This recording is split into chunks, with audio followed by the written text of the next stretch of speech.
What if a single molecule could both rewire your brain and completely unravel your sense of self? In the body, psilocybin is quickly converted into psilocin, which binds mainly to 5-HT2A receptors, sites normally tuned to serotonin. This small change sets off effects that ripple across the brain in ways scientists are still trying to map. By 2025, new research shows this same mechanism is reshaping how we think about depression, consciousness, and lasting brain change. Yet the very pathways that heal can also open doors to frightening states. To understand why, we need to look at its surprising history. Psilocybin's ancient role versus modern spotlight. Why has a substance, once consumed in solemn rituals, more than 1,000 years ago, now become one of the most discussed topics in neuroscience conferences of 2025? Psilocybin, found in specific mushrooms, has traveled from ancient temples to modern clinical laboratories. In earlier times, these mushrooms were used as instruments for spiritual encounters, often guided by shamans, healers, or community leaders who framed the experience with ritual, songs, and intention. The point was never simple recreation. It was a structured, communal, and deeply meaningful engagement with states of consciousness that were seen as extraordinary. Anthropological evidence shows these practices stretching across regions, with particularly strong documentation in Central and South America and scattered suggestions elsewhere. Across cultures, the central theme was consistent.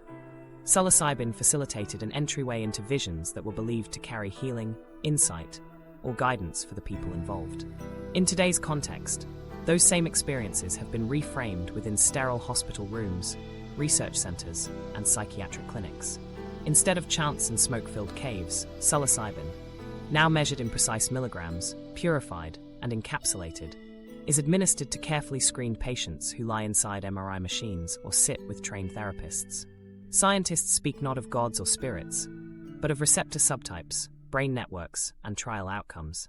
The shift may look radical, yet both ancient ritual and modern laboratory share a parallel goal: to reduce human suffering and to open doors to insights that everyday consciousness does not provide.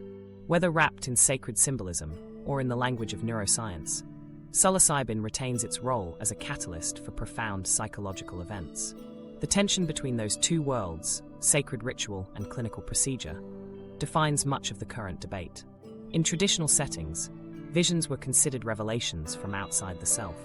In the language of contemporary research, they are reconfigurations of perception triggered by a molecule binding to serotonin receptors. Neither view dismisses the power of what participants undergo. The interpretations diverge, but in both contexts the alteration of awareness is considered meaningful and potentially transformative.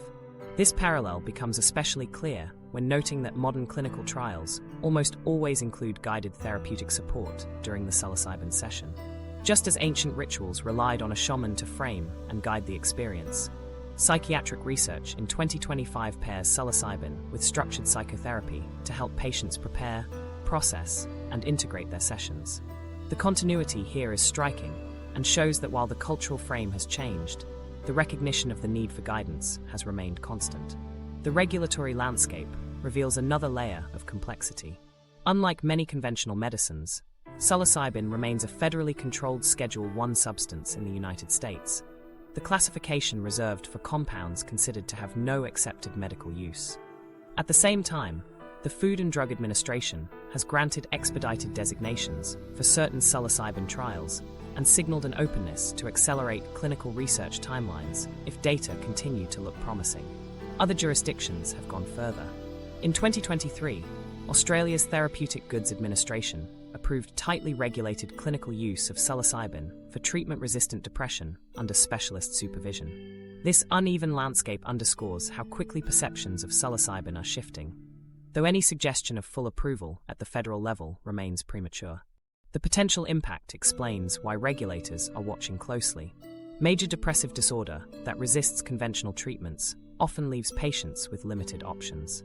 Preliminary clinical trials suggest that, under careful conditions, even a single or limited number of psilocybin-assisted sessions can reduce symptoms for weeks or months.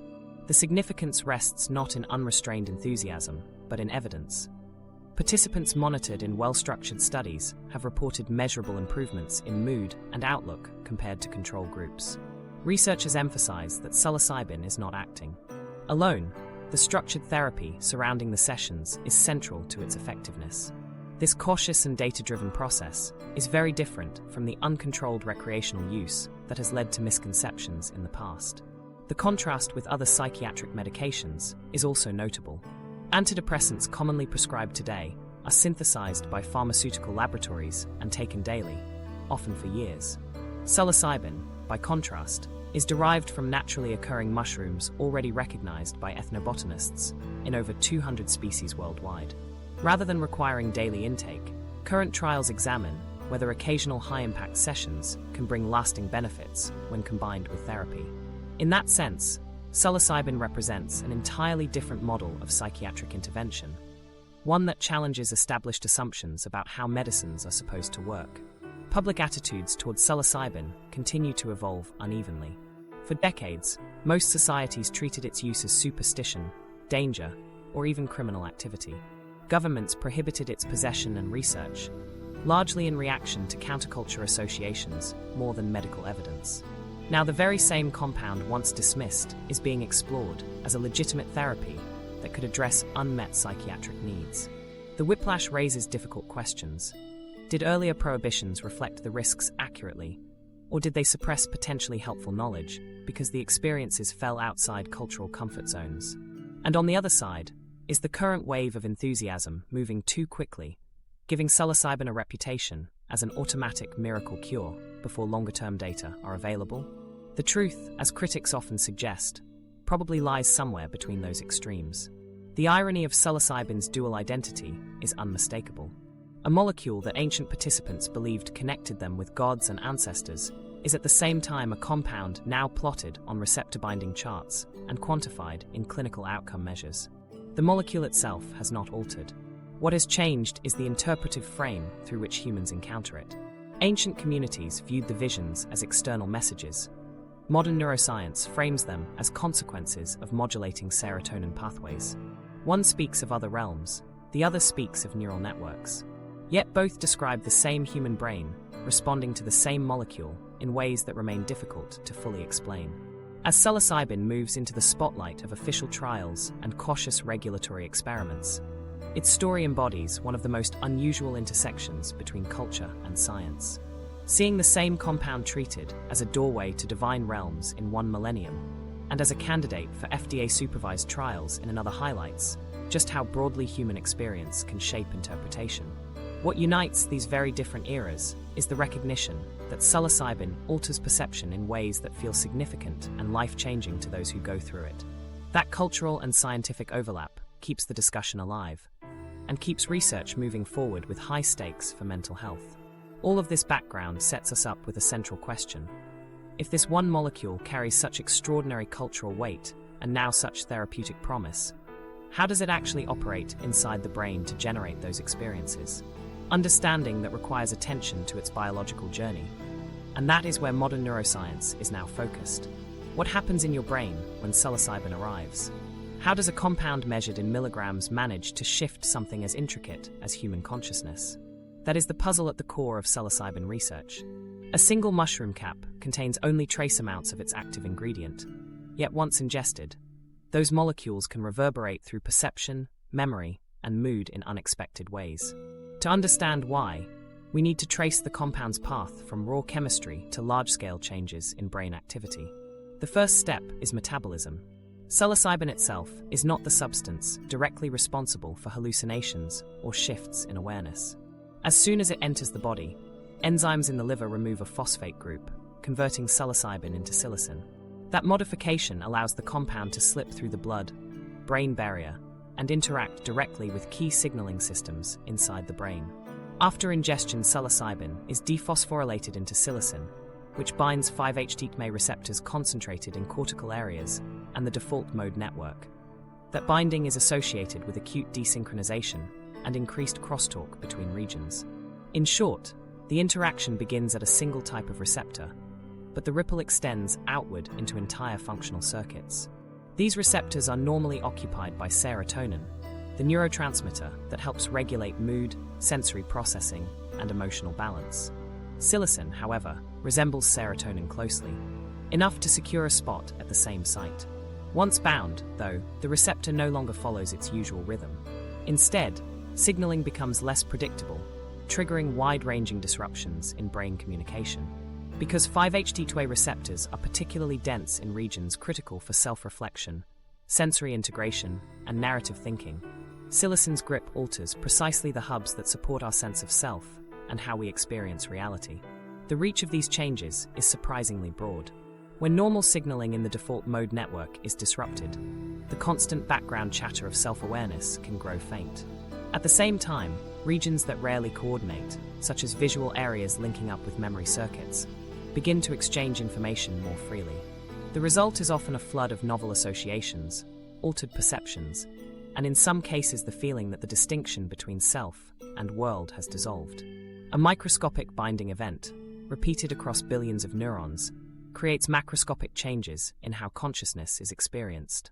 Yet the subjective range of experiences remains one of the greatest mysteries.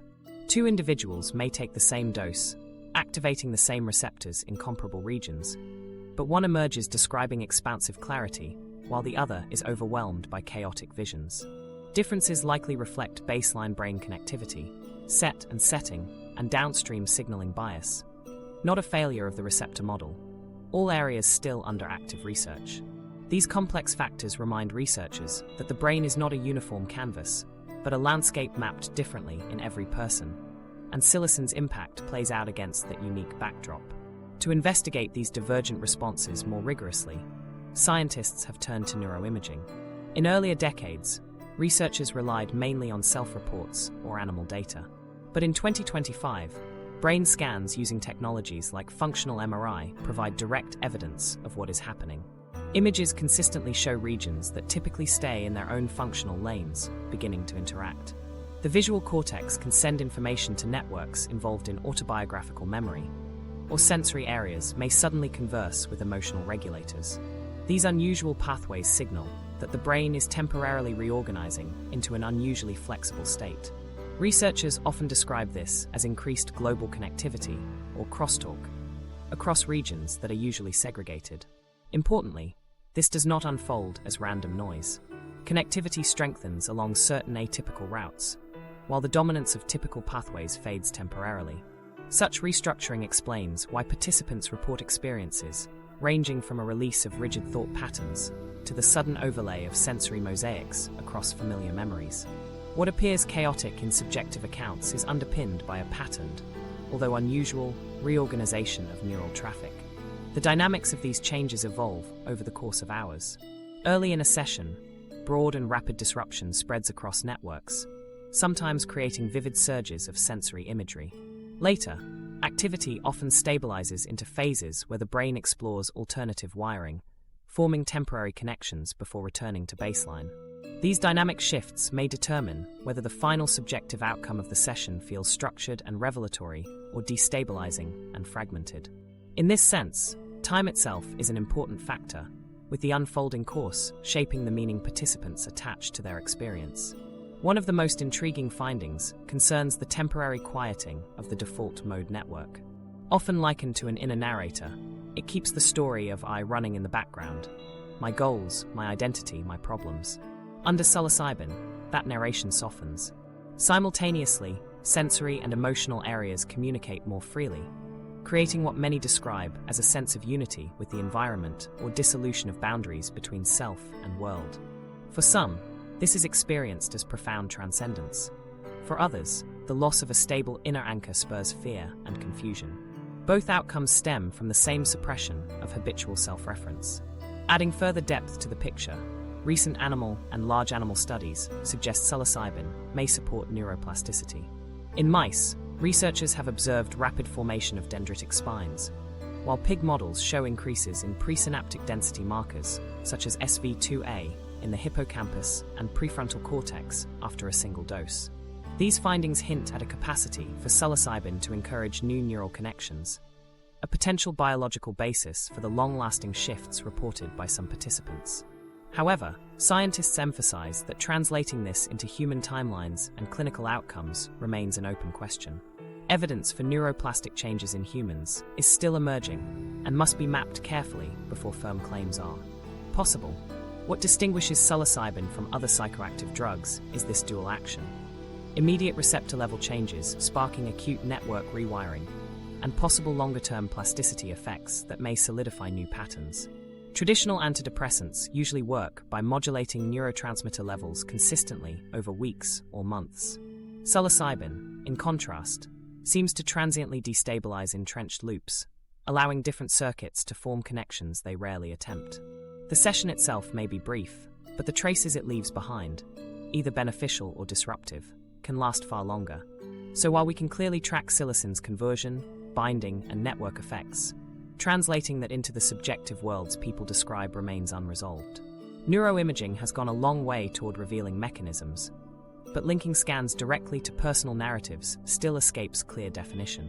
What scientists do agree on is that the pattern is not one of simple chaos. Rather, psilocybin temporarily reorders the brain's communication, enhancing unlikely connections while silencing dominant pathways, leaving a landscape of both heightened entropy and structured coordination. Those patterns hold enormous therapeutic potential, but they also raise new dangers. Enhanced connectivity can free someone from the grip of long-standing depressive thought loops, or it can lead to sensory overload and panic when unstructured. Understanding this fine balance is what makes psilocybin such an unusual subject for neuroscience. It can liberate or destabilize depending on context, preparation, and individual variation. The same reorganization that produces breakthroughs also carries the seeds of frightening disorientation, a balance that frames the next pressing question about this molecule's power: boosting brain connections or scrambling them. Here's the crux: the same shift in brain activity that can free someone from years of depressive rumination can also tip another person into distress and panic. Psilocybin's influence is not inherently safe or unsafe. It depends on the context where the experience unfolds. In clinical research settings, increased connectivity between networks often allows patients to escape entrenched loops of thought. In uncontrolled environments, that same disinhibition can scramble perception and produce overwhelming anxiety. The difference lies in how the brain's newly flexible communication channels are channeled when they open. Under ordinary conditions, the brain's networks operate in highly specialized roles. The visual cortex processes sight, the auditory cortex sound, while the default mode network helps maintain the ongoing sense of self. These networks typically run in parallel with limited overlap to avoid confusion. Psilocybin disrupts that arrangement. Subsystems that are usually separate start to cross-communicate, producing signals that bleed into one another. Psychologists call this network flexibility. The mind becomes less locked into its usual patterns and more willing to try out alternative connections, associations, and perspectives. For someone caught in depressive cycles, this shift is like suddenly finding the scratched record, no longer skipping. It hops paths instead of repeating the same refrain. That temporary freedom can feel like a profound opening. This is where the therapeutic appeal lies. By interrupting rigid communication loops, psilocybin creates room for new patterns to emerge. Patients often describe the experience as if a mental burden has been lifted, or that they've been granted access to fresh ways of thinking they couldn't previously imagine. In clinical trials, these moments often translate into lasting improvements, a sense of lightness or flexibility that persists weeks after the chemical itself has left the body. Rather than shallow euphoria, the benefits look linked to genuine changes in brain signaling, with connectivity reconfigured into more adaptive patterns. But the same loosened structure is also the root of danger in unsafe settings. When networks begin to talk without limits, the brain is bombarded with an overload of information. Without trained guides or a safe environment, that flood can turn into chaos. A person may be confronted by hallucinations they cannot integrate, an internal dissolution they cannot manage, or a panic that builds as the mind searches for footing and finds none. Instead of liberating, the connectivity feels all-consuming, like trying to listen when every channel on a radio plays through the same loudspeaker at once. Think of the brain like radio stations. Psilocybin temporarily turns the dial, so many stations overlap. Guided contexts can turn that overlap into harmony, while chaotic settings make it noise. This one difference, supportive framing versus uncontrolled environment, can determine whether heightened network crosstalk brings clarity or distress. The science shows the molecule is not two-faced, it is the same process yielding different outcomes depending on the context. Neuroscience finds the psychedelic state raises brain entropy, the brain's activity becomes less predictable and networks talk more. And that spike in unpredictability is what can enable new perspectives or cause disorientation. In one setting, the increased variability feels like a broadened mental horizon. In another, it collapses into confusion. This concise lens of entropy captures why subjective accounts can swing between transcendence and terror so easily. Clinical trials highlight how deliberate structure mitigates the risks. Clinical protocols pair dosing with preparatory sessions, 2 guides during the session, and structured integration afterward. This human scaffold is what turns high-entropy brain states into therapeutic opportunity. Patients are not just given psilocybin, they are given context, reassurance, and tools for meaning-making. The guides do not tell participants what to experience, but they provide the grounding presence that helps keep fear from spiraling when perception becomes unpredictable. The picture is very different outside the lab. Recreational users often lack any form of integration, and a chaotic trip may leave unresolved fragments lingering as anxiety or unease. Scientific evidence suggests that when the brain's activity destabilizes and then resettles with therapeutic support, the result can be long-term improvements in mood. But when destabilization occurs without preparation or follow-up, the reorganization may take on less helpful forms. The outcome is not controlled by the compound itself, but by what surrounds it: expectation, environment, guidance, and integration. This framing helps explain the paradoxical reports that often make psilocybin seem impossible to categorize. To many participants in clinical trials, the experience feels like an awakening or emotional release. To others in unstructured contexts, the same dose can dissolve into panic-laden confusion. The duality is not a matter of different drugs or different chemistry. It is the brain reacting to concentrated unpredictability and making sense of it differently depending on circumstance. Researchers caution against leaning too far toward either pole: the miracle cure narrative or the dangerous hallucinogen narrative. Both miss the essential point. Psilocybin alters neural patterns by increasing connectivity and entropy. Those changes do not guarantee healing or harm. The deciding factor is the conditions under which the reorganization plays out. Without guardrails, the variability can scatter meaning. With them, it can channel insight. Viewed this way, psilocybin resembles a catalyst rather than a standalone cure, an agent that temporarily suspends the brain's ordinary order. Stability is necessary for everyday function, but occasional controlled bursts of disorganization can create the openings needed to reset embedded patterns. The human brain is not designed for perpetual high entropy. Rather, short periods of altered communication can permit a reconfiguration that settles back into healthier baseline states. That temporary expansion underlies both the mystical descriptions people share and the more clinical reports of ruminative loops disrupted. The paradox is resolved in recognizing psilocybin's effects as one biological process with multiple outcomes. The increased crosstalk and unpredictability can feel like revelation or like collapse depending on support, setting, and personal readiness. This is why researchers emphasize the importance of structured clinical frameworks. They do not just administer the compound, they shape the entire environment so the brain's temporary variability can lead to constructive rather than destabilizing results. With that scientific foundation in mind, the next pressing question is whether these striking shifts in brain dynamics actually translate into measurable improvements for patients. Beyond metaphors of radio dials or entropy, what do the numbers reveal when psilocybin is tested against one of the most pressing psychiatric conditions of our time? Depression breakthroughs and the 2025 numbers. Can a handful of guided sessions with psilocybin really rival years of daily reliance on antidepressant pills? That question has defined much of the recent research into treatment-resistant depression. And by 2025, trials large enough to provide reliable comparisons are finally delivering answers. The picture is not simple, but it is clearer. Results point to meaningful possibilities for patients who have not responded to standard antidepressants, though the effects are variable and far from universal. For decades, depression treatment centered on selective serotonin reuptake inhibitors, SSRIs, or serotonin norepinephrine reuptake inhibitors, SNRIs.